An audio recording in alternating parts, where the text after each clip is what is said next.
Inspired by Raf's recent PC build, I decided that I wanted to have a go at building a master race PC, but I haven't built a PC since 1998, so I could only really go on that. So I decided to build the ultimate gaming rig from this era. I've got a whole bunch of games, and I don't really want to buy them again on digital services, so I decided I was going to build the best PC from the era, but as an extra challenge, to do it for under 50 quid. So let's start with the components. The only part of the build which is brand new was the case. I think it's worth it. What you won't see though is that I've already installed the motherboard and the RAM. Check out my rocking CPU. That is a slot 1 CPU, so it's pretty weird. Yeah, I got 2 of them, but we're only going to need one, so I'm going for the one with the fan. Next up, this is the hard drive. It was worth getting something fairly new, as I didn't want something that had been through the ringer, but it's not brand new. Yeah, I got this old floppy drive, and I got a CD drive from my mum's old computer. I didn't pay any money. If you pay more than £1 for these, you're getting done. And I got a bunch of brand new cables off of eBay for an extortionate fee. If you're going to build an old PC, you need a sound blaster. I picked up the Live because it has very, very good DOS compatibility. I just pulled some random old 2D card out of an old machine. It doesn't really matter because I'm installing this bad boy as my 3D accelerator. Not one, but 2 of these bad boys for ultimate 24 meg SLI action. Right, yeah, so with that in mind, it's time for a swig of tea and let's get building. First things first, I took both sides off the case and I'm just putting the drives in here. This is real simple. This took me about sort of 4 or 5 minutes overall. The advantage here is where Raf built his PC, he'd not built a PC for a long time, and everything is very, very different now. As I said, I've built PCs before, but not for about 15 years. So it's a bit like muscle memory. Everything was coming back once I started.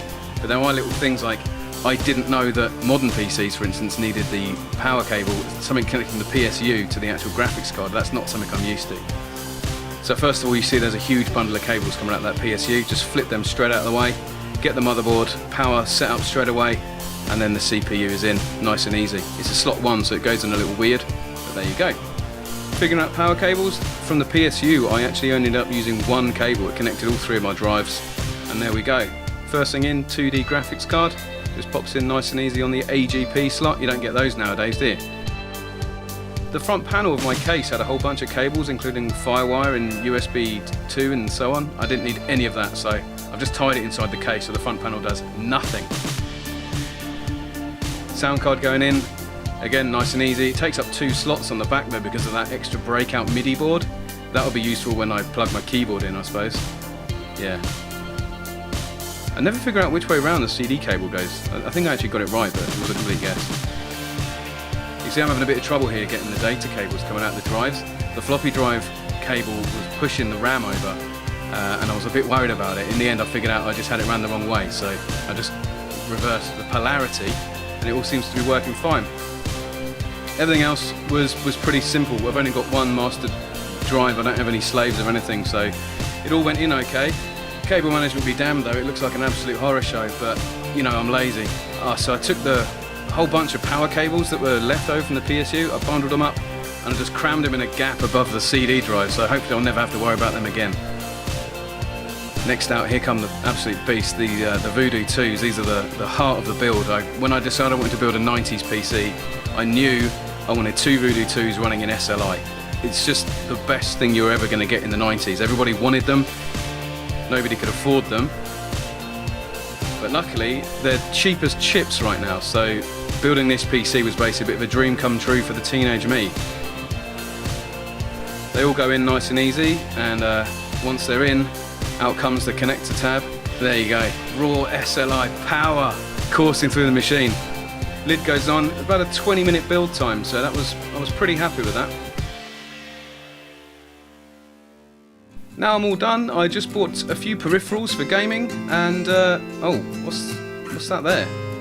Oh, do you know what? That's probably going to be fine. That's probably going to be fine. Yeah, here we go. Look at this. That is. Do you know what? That is a beautiful looking PC. It's beige. It's beautiful. Let's turn her on and see how it goes.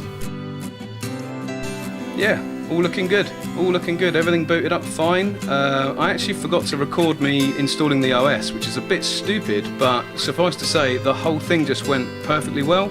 I was told that I would have driver issues, I would have problems. I had nothing. Everything installed, Windows installed, every single piece of hardware installed with no glitches whatsoever. And here it is. I already installed a few games, so you know, here it is working. Let's load up some video games and let's have at it. As usual, guys, thanks very much for watching. Subscribe for more videos, and I'll update you all soon. Cheers.